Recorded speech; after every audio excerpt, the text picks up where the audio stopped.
Hey, welcome to the Leadership Accelerator podcast. Today is not your traditional day. I'm not hanging in the Subaru. I'm not on the way to a business meeting or anything like that. Instead, I am sitting here with my absolute best friends, Marc Murawsky and Dan Beaver, and we're going to have a discussion about friendship. Because honestly, as leaders, so often we can say, man, it feels lonely at the top, but does it need to feel that way, right? And also we can have all these different areas of success or even areas of grief and of regret. But who do you get to talk to about that you can actually be real with? So in today's episode, we're going to have a conversation about that. So if that's been an area that you specifically have been struggling with, where you're like, man, I feel like I'm alone in this. I feel like I can't connect to the friends that I have in the way that I need to, or I've been struggling in that area, or I need brand new friends. I'm telling you, I would not be who I am without these guys right here with me today. So let's get rolling. Do you want to improve as a leader, but you're tired of the polished theory and ambiguous talk? Do you want real, raw, unfiltered training that actually works? Well, then welcome to the Leadership Accelerator podcast, where we train high-performing leaders just like you to accelerate their growth by building influential, effective, and resilient leaders and teams using the elements from our blue sky leadership strategy. In each episode, we'll talk about tactics to lead your team and use failures and lessons from my journey as a former Army commander and Black Hawk pilot, while also giving you the tips of the high-performance teams and corporations all around the world to help you maximize your influence. If this is something that you have been passionate about and you need to grow in, then we want to help you discover that there is power in your presence and that you are positioned for purpose. My name's Adam Jones, and it's an honor to serve you. This is what great friendship does. It allows you to be truly, fully you. So first person I want to introduce is I got Dan Beaver right here on my left-hand side right now. What is up, folks? How we doing? Thank you for inviting me, brother, and having me be part of this. Is awesome. Yeah, man, it's super cool. And Dan is my buddy all the way back from Penn State. We did a lot of really fun stuff together, a lot of different clubs and activities, and we've just grown. I mean, he was my best man at my wedding, and it's just been an honor to know you, Dan, and for you to always be there for me, especially we'll talk a little bit about our, the book, Weapons of Mass Deception, and how in that book I really went through some deep darkness, and you were there for me, so I appreciate that. Hey, my pleasure, brother. It's an honor to be here. Thank you. No problem, man. All right, well, cool. And then we got Marc Murawsky here. Marc is my buddy from Penn State as well, Penn State Altoona, which is all the way back at, what was that, 2008? 2008. Yeah. Fall. Yeah, really, really cool. And literally met day one at orientation. Yes. Nice. Yeah, fraternity brothers and just absolutely enjoying life together in so many different ways. So thank you for being here, brother. I appreciate the invite. Yeah, I'm excited to have both of you guys. I mean, this is the trio, man. I don't know if we have a name for us, yet, but like the three of us, when we come together, just amazing things happen. So what's cool about today's episode is I'm introducing you guys to my best friends, people who sharpen me, who make me better, but who also make me even feel more alive and feel more connected to the world around me. And I think that's really important, right? Because as leaders, and you might have found this for yourself, if you're listening today, it's kind of hard to turn it off. And you might be like, well, I don't think we're supposed to turn it off. Yeah, you are. You're supposed to transition. We don't always need to be in teaching mode, in mentorship mode, right? In leading and influencing and guiding others. Sometimes we need to be the one to just be fully there, fully present, and allow a circle of friends just to be that. Mm-hmm. Friends. Yeah, absolutely. Connection, relationships, right? This is what it's all about. And I definitely really learned this one the hard way. In my book, Weapons of Mass Deception, we talk about the 4 weapons that are destroying your sense of peace, purpose, and power. And first one, the pressure of performance. Second one, the altar of impact. And I think that relates to this group right now, sacrificing your closest friends, your family, your relationships that matter most on the altar of impacting other people that you might have never met yet. In this like blind pursuit of impact, not realizing that the people right there in your life are impacting you And also, you are impacting them simply through your presence. So I'd like to open the floor for conversation discussion in terms of what are y'all's views on leadership in friendship? Sure. And how to approach that maybe delicately as to not persuade or influence somebody in the wrong path. Dude, I mean, it's critical. Dan, what are you thinking? There's certain people who value certain trust qualifiers, right? When I say trust qualifier, it means what about a person makes you trust them. I know for me, it is, I know you guys mean well. Like, you guys are good people that mean well. We have very similar morals and ethics, right? But at the same time, you guys, I know I can go to you and I can trust you, like, especially with something in confidence, right? Like, you wouldn't berate me or judge me, right? Or look down on, like, you will legit help me. Like, if I slip up on something, right? Because none of us are perfect, right? And so, like, I know I can go to either one of you for any kind of issues I'm facing in my life, right? Even if I am the person that messed up, right? I'd be like, hey, man, here's what's happening. Boom, boom, boom, right? Like, I'm going through a tough time. Like, here's this. Or, like, on the flip side of that, so that's the tough times. And the good times, like this weekend, right? Like, whenever we most times we hang out, right? We have a great time together. Like, I know I was trying to classify, like, us as who we are, right? Like, the Three Musketeers, there's many times we're the Three Stooges, straight up. Like, we are goofy and, like, unashamedly so. Like, you're residing in confidence within each other, and the walls are down. Yeah, exactly. We can all be our unique, like, selves. Like, okay, you know, we're the children of God, right? Our inner children of just goofballs just come out, and we just like vibe off each other. Like, literally, there's hilarity that ensues purely because of the core of us. That doesn't happen, like, even, like, individually, right? Right, yeah, like, I don't laugh, like, nearly as much. Yeah. Other than with this group. That's true. Yeah. So we draw that out of each other, right? Like, but, let's take Adam as an example. It's almost like drawing out the inner child. Yeah. But let's take it as an example, Adam as an example right now, where he just said he doesn't laugh as much when he's, without us, right? Mm-hmm. Okay.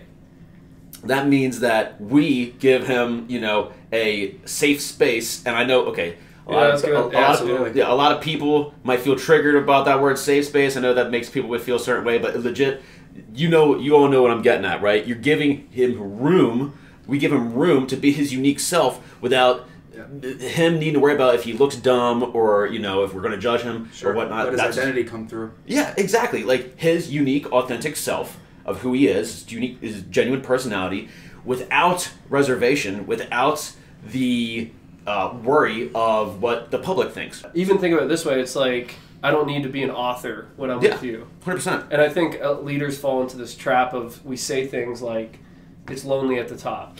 But I think if you actually truly understand leadership and you realize the currency of a leader is relationships, it shouldn't be lonely at the top. I get it that it's lonely because you're like, well, people don't get me or they don't understand me. But also, are you not creating a circle that can get you, that you can be real with? Like, I've been to an event where Ben Roethlisberger spoke, and it was like kind of like this private event that I got to attend. And in there, he was talking about his life group, right, that him and his wife do life with. And none of them were pro athletes and all this stuff. They were just people who went to church. We're talking about Ben Roethlisberger here. And you could just tell, and they had them there with them, that these are just our friends that we can just be very real with, and I don't need to be a football player, right? And you think about the weapons of mass deception, the trap of title. I think some friends can trap you in your title because they only see you for that. And here, man, we're bros, We just get to enjoy life together. So, like, I think one thing I'm hearing is that leadership doesn't have to be lonely. Yeah. I agree with that, and I just had a kind of a interesting vision pop in my head about an onion, right? In the beginning, as you're getting to know somebody you're building in the context of a friendship, there's that outer layer of protection that you have because you don't have that trust. Absolutely. You don't know that person. Mm-hmm.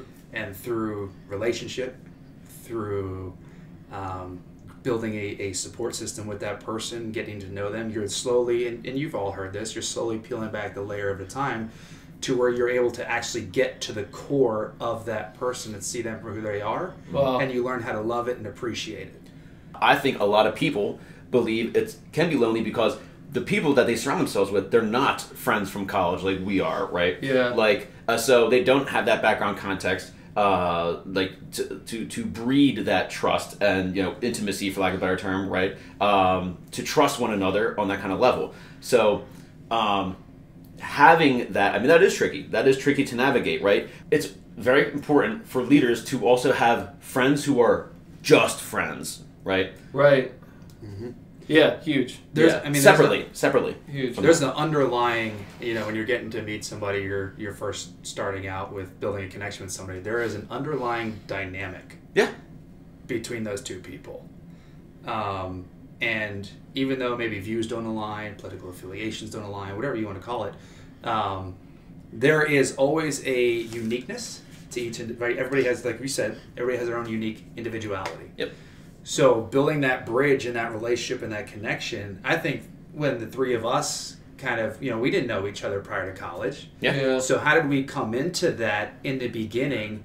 And it's almost like you're testing the waters of like, is this a fly-by-the-night kind of friend, or is this a seasonal friend, or is this a lifelong friend? Or a ride or die. Yeah. Ride or die, Yep. Exactly. And I think that ride or die, there are things that are inherently developed that maybe you are aware or not aware of in the context of building that relationship. Oh, we can dive deep on that. Big time. So like, even with that, I'm thinking of like the color spectrum, right? And how certain colors come together to make a new color. So it's like the three of us showing up, because there is something very unique when we all get together each year, right? That's it, just like once a year. But in that, it's like what you bring blue and red together and you make purple, right? So all three of us are our own unique color and expression in this world of you know, how God designed us. But then in that, when we come together, something new even forms because those colors are coming together. Isn't that cool? That's really cool. It's like a color palette, and great you bring analogy. those colors together, and what does it turn into? Absolutely. That's fantastic. 100%. I thought so as well. Yeah. Great job, Adam. On point. Thanks, Adam. I think this is critical, right? And we get this. We're starting to get this with each other. I mean, when you go back, so we talked about 2008, and we're in 2023. Wow. Over a decade. 15 years. Right? Yep, 15 years. wild, man. Almost And 15 we're talking years. about going through adulthood together, and, you know. Yeah, maturing, growing Oh up. my goodness. Yeah. So in all of that, I was thinking about, you know, in Scripture it talks about, and we're all, you know, men of faith here, so we're very open about this. And you know, if you're listening and you're not, you know, quote Christian or anything like that, totally cool. It's all good. Yep. But there's still some really good principles here you can learn. And one of them is like, we should rejoice when our brother rejoices. We should 100%. grieve when our brother grieves. Absolutely. So there's sometimes when I have like really good news, but I'll be talking to one of you and the news isn't good. Yeah. So I shift. One of us has to recognize, hey, this is such an important moment. I'm going to rejoice with my brother when he rejoices. Yes. Okay. You see what I'm saying? That's a big key thing. Yeah. Okay. And I think grief is even more important. Oh, yes. This person Yes. is down. It doesn't matter how great things are. Yep. I'm shifting, and I'm gonna adjust because I want to be there for them. Yes. We can talk about this later. Okay. Yeah, no, I agree. And I think we should absolutely touch upon it during this. Right, we're just talking about as men of faith. Galatians 6:2, carry each other's burdens in this way you will fulfill the law of Christ. So when we come together in that sense, right, there is what we talked about previously. It's a no judgment zone. Right? Yeah. So we can come to each other with whatever's on our heart or on our minds and speak freely. There's not one thing hidden from each other here, which is Facts. That's hard to do, guys. Facts, guys. That's very hard to do. Yeah, not one thing. People may have deep, dark secrets. We know all of ours. We know. We still love each other, contrary to popular belief. Like Crazy, that's what right? happens. That's crazy. But Yeah. I don't know how you create that. I don't know how someone can. If you don't have that now, it's challenging. Like, how do I get you there? I do feel that all three of us are very real. And maybe that's something to help you listening right now is like, stop wearing the mask of masculinity, right? I talk about that in the book. Stop showing the perfect armor that you're wearing all the time, because leaders, man, you want to look good, right? But it's actually your failures. Yeah. It's sharing your failures that creates a deeper transformation in someone. It's like John C. Maxwell, he talks about that. Like, if you want to impress me, share your success. If you want to impact me, share your failures. In Weapons of Mass Deception in the beginning, I talk about it's the cracks in your armor is where you connect the most. That's true. It's not the perfect armor. If all three of us had perfect armor walking around, we'd be like, yo, man, what's up? Everything's perfect. But instead, no one is. No one is. I would look at you, like let's say we were knights in shining armor, and I'd look at you and be like, man, dude, you got some battle scars. Yep. What's happened? And if you can actually tell the real story, a connection can happen. So I think what's great about us is ego and pride are left at the door. Yeah. That doesn't enter our dynamic. I mean, sometimes we give each other a hard time and act like, pride. Like, thanks, Mark. Act prideful. But there's also we mess around. We mess around. When Mark plays video games, he's the winner all the time, even if you're on the same team as him. Thanks, Mark. You're only winning because of him, and you are a burden to his success. So get out of my way and let me do it. You guys just go stand here in the corner. I'll go win. Yes. You're welcome. Yeah. Thanks, Mark. So that's what we say. Thanks, Mark. So stuff like that. Like we can, as Mark was saying, like we're just messing around. We know that, right? But legit, as he said, like pride is left out the door. Absolutely. I mean, you're letting your guard down, and you're inviting in a response, right? A question response. Absolutely. And that response, I would say in the beginning, maybe a lot of times is a hopeful one. Yeah, that's how you test the waters. Yeah, this is testing the waters. All right, look, if you are a maxed out leader, you feel like no matter what you do, it's not enough. I mean, honestly, it just never feels like you can keep up. Like the storms of life just keep coming and you're losing your sense of peace. You feel like all these moments are going by and you can't even connect to them because honestly, you just kind of want the day to end. You're like, hey, this is tough.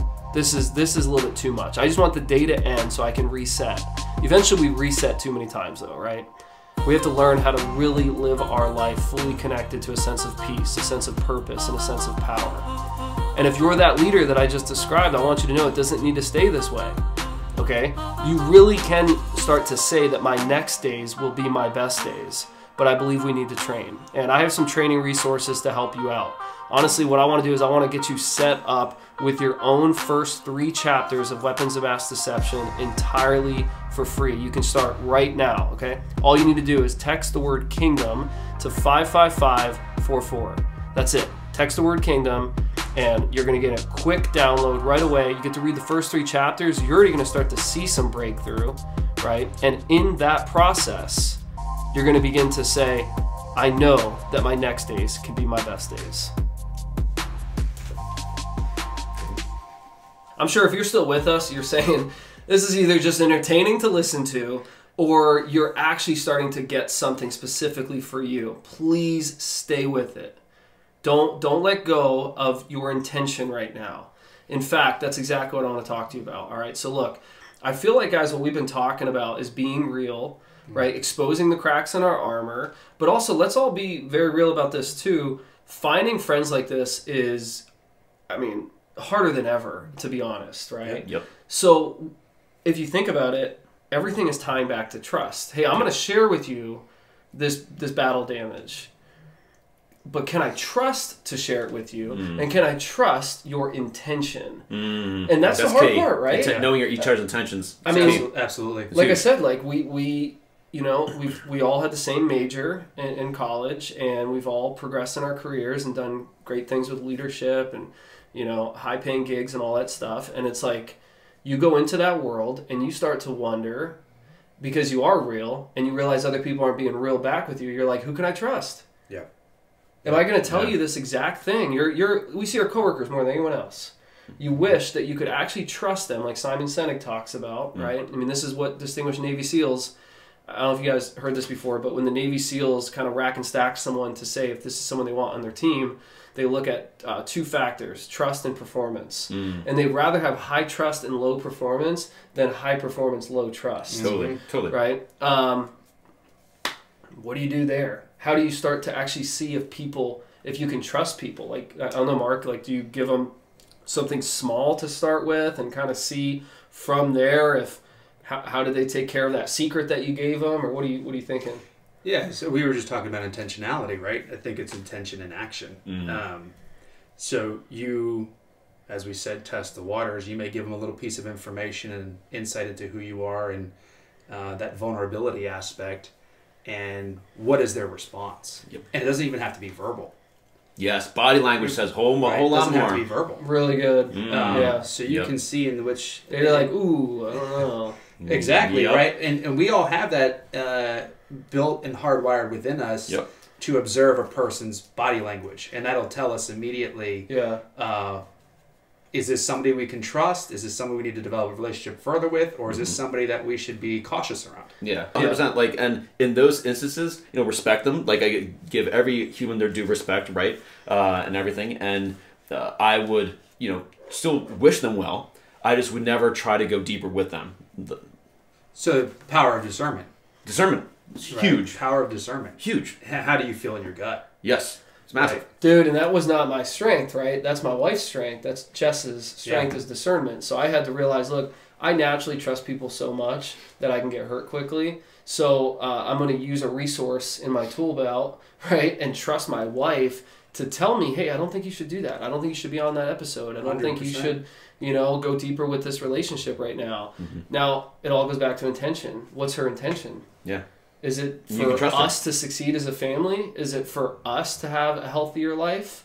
Okay, then I should probably trust that intention. Yeah. But if someone's got the wrong intention, they're going to use it to harm you. Yeah. Right? Yep. Agreed. And I think this is, right, how do you find friends like this? Yeah. Right. And that is, there's a lot to it. Yeah. I would say you have to go out there and... We're all built for connection. All humans, right? We're all built for connection. Mm-hmm. And and the whole what we're talking about as far as group dynamics go, when you enter a relationship with somebody, in the context of friendship, then you're basically playing this ping pong game off of each other. Yep. And are you building each other up? Are you encouraging one another? Are you there for one another? Goes again back to a support system, right? Yeah. Judgment-free zone, right? If I can, and think of it this way, right? Maybe we are the ones who let our guard down first in that instance. So if they trust us with a piece of information, we have their back. Yeah, I'm going to take that a step further. So from just being vulnerable and trusting someone with a less than ideal scenario, right? That obviously builds trust. But I think there's other stuff, like what you mentioned earlier, like celebrate with each other, right? Mm-hmm. Celebrate wins. He put out a book. I was freaking pumped for him, right? Like, I was super pumped for Adam doing this, right? Like, we were talking over the past year, and you believe that God put this on your heart, and you did the thing, you put it together, you made it happen. It was not easy. There was a lot of late nights and early mornings, right? Mm-hmm. Lack of sleep was a thing. But you got it done. And I was super pumped for you, brother. And so when it comes down to that, like, it's celebrating the wins as well with each other. And I would say going beyond that, which can translate over into the business world as well, is just keeping your word. Like, I know if I ask you guys, like, hey, like, can you chat? If you don't have time right now, you'll let me know when you can chat. Like, that's just what it is, right? Or if you ask me to do something, or if I ask you, to do something, knowing that, like, whether it's to chat or just, like, to do something, right? Like, hey, meet here at XYZ time. I'm going to trust you guys. Like, I know that already, right? So when we say we're going to do something, we do it, right? Same thing in business world. Like, trust is also built up by giving someone, like, being a person of your word. Being a person of your word, exactly. Like, you tell someone you're going to do something, you do it, right? Someone does that to you. And if we can't, right? Let's say this happens in both personal life and business life. Something comes up. You immediately communicate. I think communication actually is the bedrock of a great friendship. That's pinnacle, man. It's communication. It's the foundation. Good communication, yeah. People replying to your text when you send them, that's important. Mark has a dangerous flaw. I have a history of viewing a text and not always responding. He nods his head, which is him communicating back. I got it. That makes sense. However, he doesn't know we can't see him nodding his head. If they were in a time of need and they were to call me, I'm there. Okay, I got their back always. That is technically true. Technically true. Technically.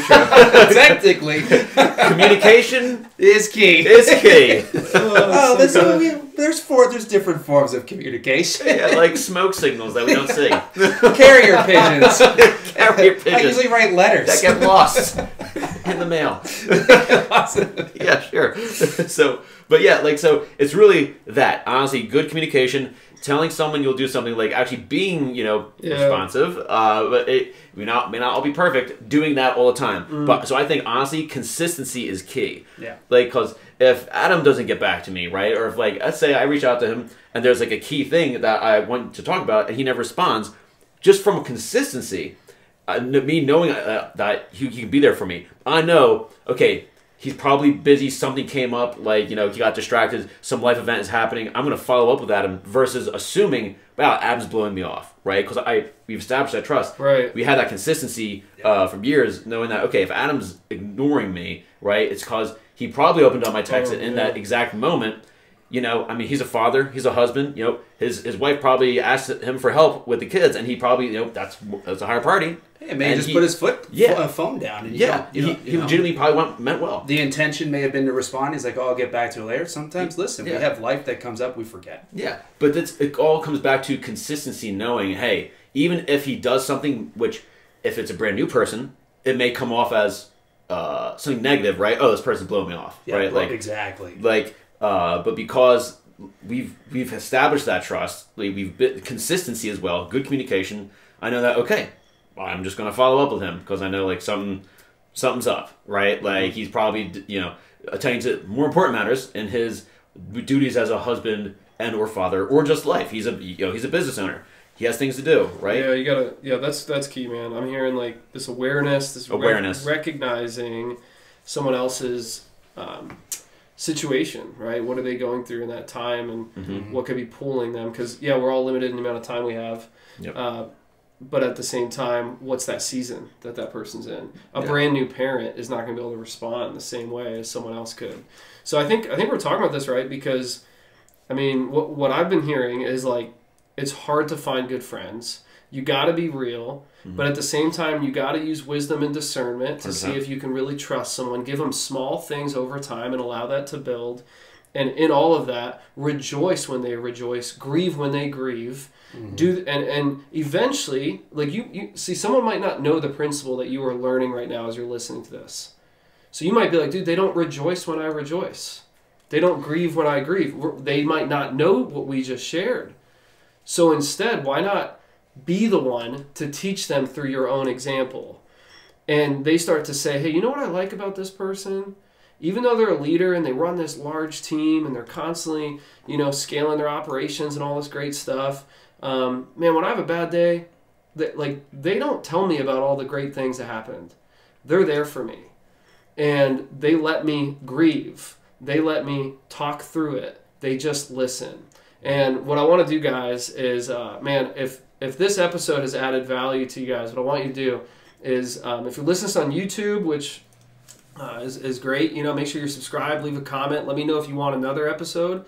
But also on the podcast front, right? Subscribe, leave a comment on there. And, depending on the level of engagement we see right now from this type of conversation, I think we can have another conversation specifically, because I'm hearing it a lot. We're talking about steering the ship, the friendship. How do you steer the ship? See, we got leadership, we got friendship, and we got fellowship. How do you steer those? Yep.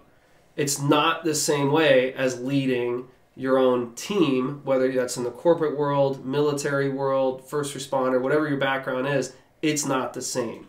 But there are principles that we can apply. So, hey, guys, man, I'm super pumped that we were able to be on here together. We're just going to keep going, hang, play some games and stuff like that. But if you want to hear these two again, let me know in the comments, and we can do another episode about steering the ship. Before we go, I just want to give everyone a chance real quick. Any final thoughts?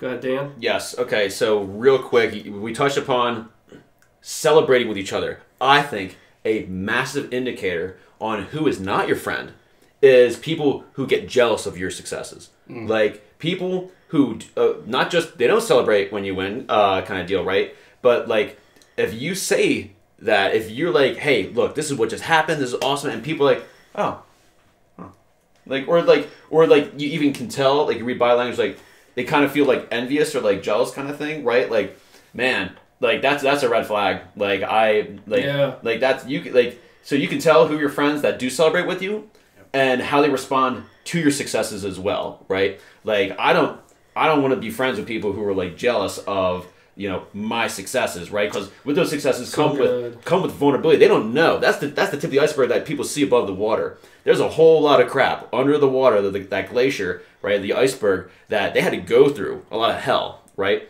And being there to, like, empathize and kind of give them the benefit of the doubt and be like, wow, like, this is an awesome accomplishment, right? Like, there's people on Facebook I love many things on Facebook. Like, when I see people's successes, I love, like, there's a guy, you know, mostly all acquaintances, like a person whose dream was to become a pilot. I freaking love that. There's a guy who I know went to my high school. He became like a firefighter. I don't want to do any of that, right? Huge, bro. Yeah, I'm pumped for them. That. I'm pumped for them, right? Like, that's their jam. That's their dream, right? I'm pumped for you, bro. Like that's amazing. That's what you want to do.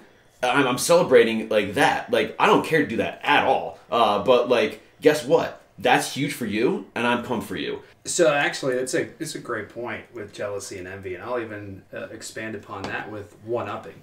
Yeah. One-upping. When you right? say something, yeah. Does the other person have to elevate their status above you by talking about their successes, or do they celebrate, right? Going back to celebration. Yes. Celebrating the moment with you and put their, whatever they have going on aside and start, you know, telling you about all their great things, so it seems like they are doing just as well or better than you are. And if you can just be patient, maybe one day you can share all the awesome other things you've done. Absolutely. And it just doesn't need to be in that moment. Yes. It might even be in the same conversation, but like, dude, I'm so pumped for you. This is amazing. Congratulations. Yeah. And that person might turn around and be like, so what do you have going on, man? Like, what's happening? And be like, well, you know, listen, I'm super excited and happy for you. This is fantastic. Here's what I've got going on. And you don't have to do it in a way that comes across as like, you're bombarding them with whatever it is that you have going on unless they ask for it. For those that may not feel like they're accomplishing much or don't have what they think is what society portrays as valuable successes, I encourage you, take a piece of paper, write down a pros and cons list. And on the pros side, write down everything that you've accomplished. Maybe it's making your bed for the day. Maybe it's taking the trash out. Little wins. And you know what you do with the con section? You leave it blank. You don't put anything down. And you add up all those positives and you start to build this momentous encouragement for yourself. Love that, bro. Yeah, because what you focus on expands. Yeah. Oh, come on. Dude, Qui-Gon Jinn, right? Your focus determines your reality. And that's why I think we got to talk about steering this ship, man. This is awesome. So, you know, one thing I'll leave you all with, you know, everyone listening, and it's just been so cool having my buddies here, Mark and Dan. Thank you guys. This has been fun, man. Like, this is awesome. Having the time of our life. So good. Appreciate you. Yeah, man. This is great. So, a big thing, right? Alignment to the assignment. There is an assignment for my life. Am I properly aligned to that? That's what Kingdom Operatives wants to help you do. We want to help you operate in alignment to your unique assignments in this world, right? An assignment is not the same as your ambition. It holds greater weight. You know, an example of an assignment for me was writing this book. I mean, no doubt about it. It was absolute, I'm supposed to go do this. I don't even necessarily fully want to do this most of the time, but I'm supposed to go do this, right? Another great assignment in my life are my 2 girls, or really my 3 girls as I say it, right? Because my wife is in that group.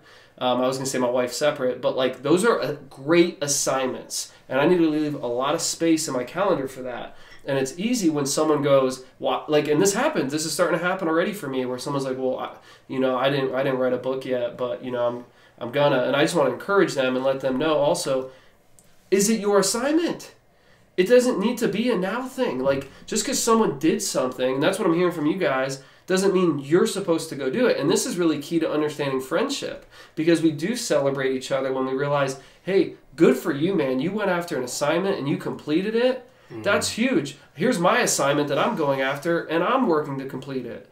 That's awesome. At the end of the day, if we have unique assignments here in this world, and we only got one life to live, that's what it's all about, fulfilling those assignments. So that's why when someone's like running a marathon, like use an example of running, as a person's a marathon runner, it doesn't mean I'm less than that person because I'm not a marathon runner. That's not part of what I was created to do. I agree. Seeds of comparison. Yeah, and you can always have ambition too. I might be like, dude, you know what? I just really want to prove to myself that I can do that. Cool. That's not an assignment, but hey, enjoy it. Enjoy the process. So I think really key for all of this is aligning to your unique assignment. So what is your assignment? What have you been put here to do? Why were you created? Why were you carefully crafted, right? For all of us as men of faith, why were you crafted by God for a unique purpose? Why do you look the way you do, speak the way you do? Maybe not everything you think is to your advantage, but it might give you your greatest place of impact. So just watch for it. And can't wait for you to start going to the next level to accelerate your leadership in this process. And I hope that this episode has just added tremendous value to you. So if you want to hear us again, let us know. All right, continue mission. Hold on, we're going to pause when we do that again. Dude, it's it. It's recorded, bro. No, let's do it again. This is authentic, folks. One take. It's what we do. It's what we do. I gotta leave. All you hear is the intro, and you never hear my voice. It's just